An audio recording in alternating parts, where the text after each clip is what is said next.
talk about batteries. These are batteries. I debated a long time on what type of battery to put in this car. This car is kind of special, by the way. Most cars have one battery, one 12-volt battery. This one has two 6-volt batteries. So I thought, maybe I'll get two motorcycle batteries and stick them in there, source them locally, won't have to pay for shipping because batteries are heavy. So I looked, I found some, they're expensive, and I found these. I happen to live in one of the countries where you can buy battery acid.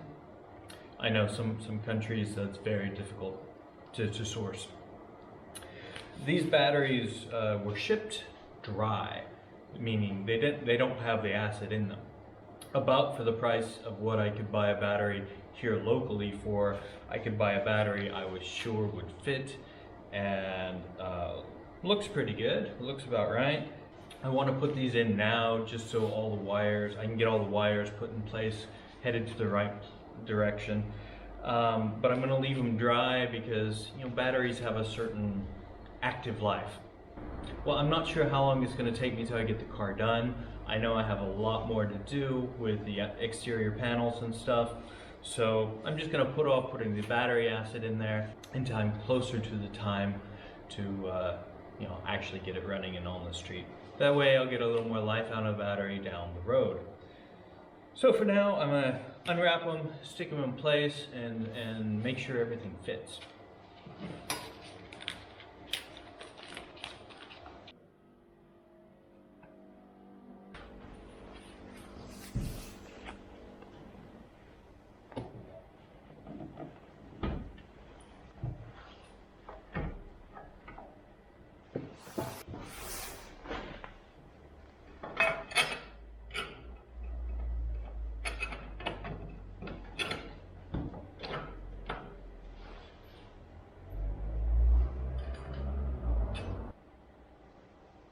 Now, to make this a 12-volt system, we connect the positive to the negative, and it puts the batteries in series. So we're going to go positive to negative.